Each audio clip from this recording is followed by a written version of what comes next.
How's it going, everybody? I hope you're having an awesome day. This video was requested by a few other people that have been watching my videos. Really appreciate it.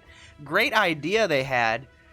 Go over my current team comp and why I'm using the team comp I'm using, which then leads me to the question, what do you guys use? Currently, I'm in Chapter 4, so my team comp is going to revolve around Chapter 4 and who I'm using in Chapter 4. But I'm curious, what teams are you guys using? Why are you using the units that you're using when there are so many available? What's your build? What are you going for? What's your plan? Obviously, your team comp changes all the time. It can change on certain battles, so for, all that good stuff. But yeah, let me know down below. Why are you guys using what you're using? How long have you been using them? Let's just pick each other's brains. Let's figure out our strategies. Why are we strategizing the way we are? Why are we building the way we are? So, I'm going to go here. We're going to try to make this video not super long, but my front line generally consists of my 2 White Knights and my Terror Knight. Now, the reason I use White Knights, I've explained numerous times, is just their versatility. They are tanky to a degree. They're pretty tanky, and as well as their offensive ability. They can hit pretty hard. They can take a hit. They can rampart aura, hold a front line. We got some healing they can do. They can kind of do whatever I need at the time on the front line. If I need to top somebody off, or if I need to do a heal, I can heal.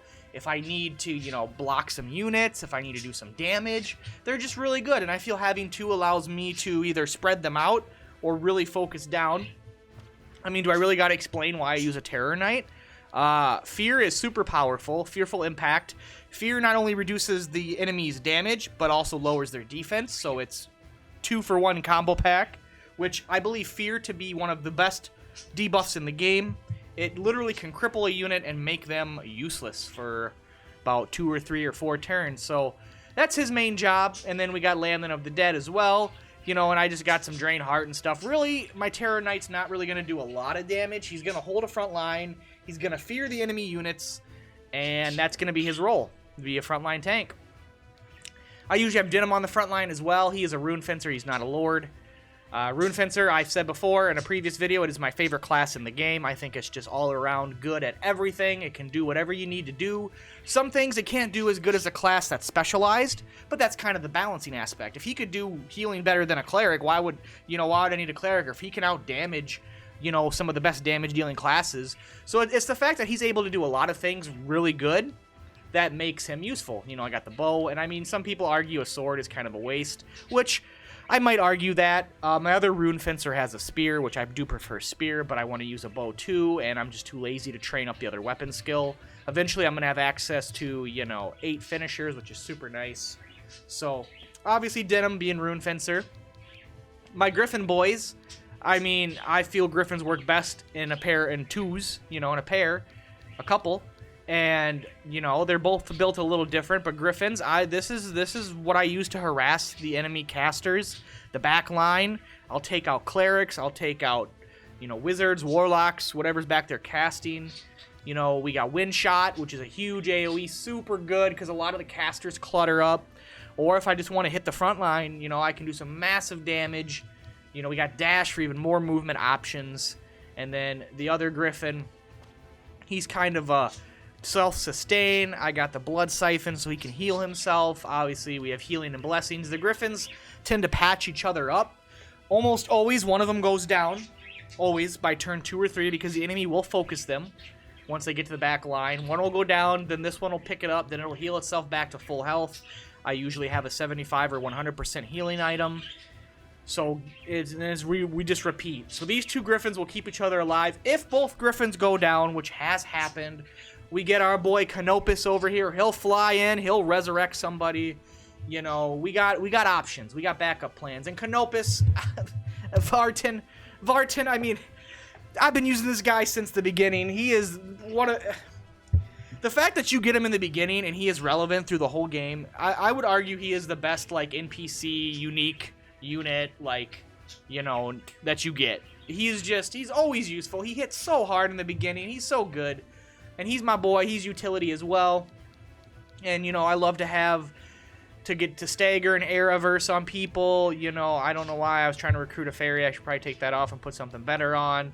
He's got the bows and the axes and the magic. He's just like a little bit of a rune fencer, you know, he just can't heal.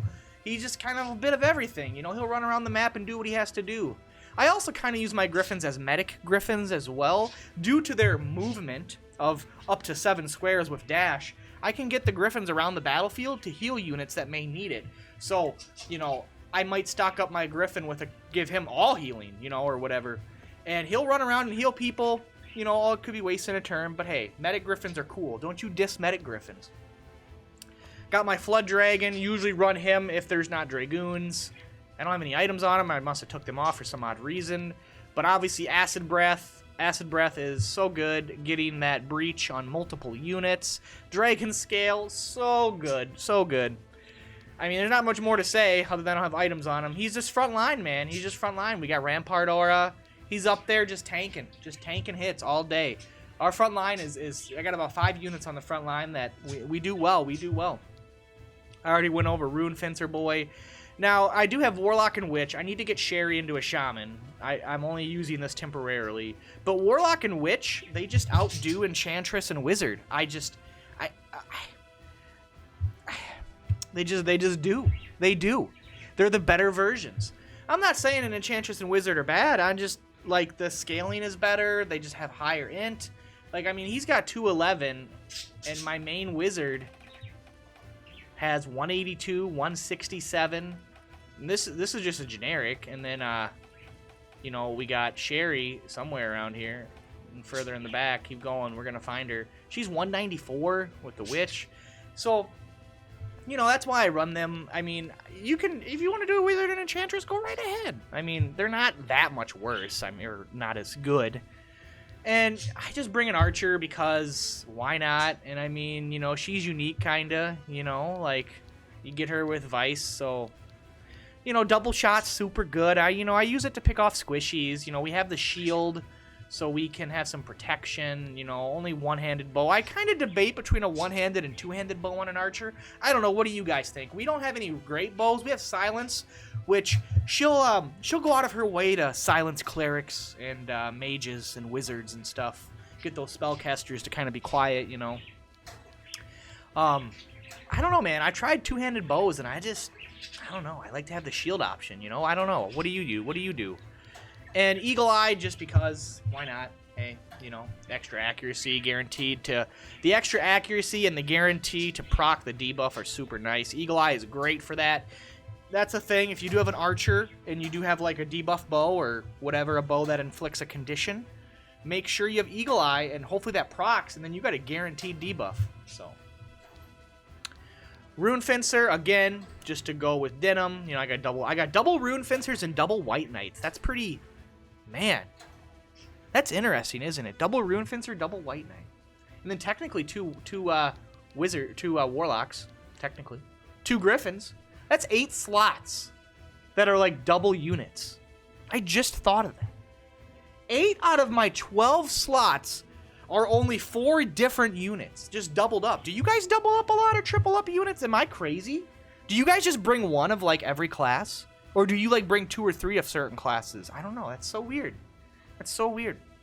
But that's my video, guys. Just a quick little, you know, I'm not going into too much detail because if I were to go into detail about why I use every unit, this could be a 20, 30-minute video. Maybe we'll do that down the line. You know what? I'll make another one when I get into late game and my team's all swapped up and I got a new main team. Now, this team will swap out. You know, if I have to, I'll remove a Witch or a Warlock. I'll remove the Archer for like a Dragoon. You know, the back line's pretty replaceable. This is where I'll make changes to adjust the battle. These 8, generally the 8 mid line and front line, tend to always be there. Dragon will swap out 2, I guess, so I'll just keep an extra Rune Fencer and get rid of the Dragon. But yeah, this was a requested video that a couple people asked, and they like to pick people's brains, and, you know, they like to know why somebody runs what they run, and this is what I've been running since about Chapter 3 for the most part. We swapped in and out a couple things. I've had very great success. I overkill on items and blessings. I have 2 blessing stones on everybody and 2 either 75% or 100% heal items. And people go down, we get them right back up. I mean, just keep going. It's just like, And if somebody is down, I don't rush to get them up, generally. I might wait a turn or two, you know. It just depends on what's going on, and, you know, that might be to a detriment, some people may think, but that's kind of my strategy and what I've been going with, and it's got me through all of the content in the game with no issue. Obviously, story is different than post-game. We'll see. We'll update the party with POTD, see how the Palace of the Dead goes, and, you know, maybe I'll do another one of these videos if you guys enjoy this. If you've made it this far in the video, thank you. That's 10 minutes of your time you spent watching me ramble about stuff. I really appreciate that. Let me know if you guys like these kind of videos. You know, you enjoy to hear other people's thoughts and why they use things, and I would love to know your guys's as well. So thank you all so much. Appreciate all the love and support you guys have given. Thank you for, you know, spending time watching my videos. You could watch any other videos. You know, there's other Tactics Ogre videos out there. I know I'm not the only one. And I just appreciate that you take the time to watch my videos. It means a lot to me, guys. Thank you again, and I will see you in the next one. Until then, later, guys. Peace.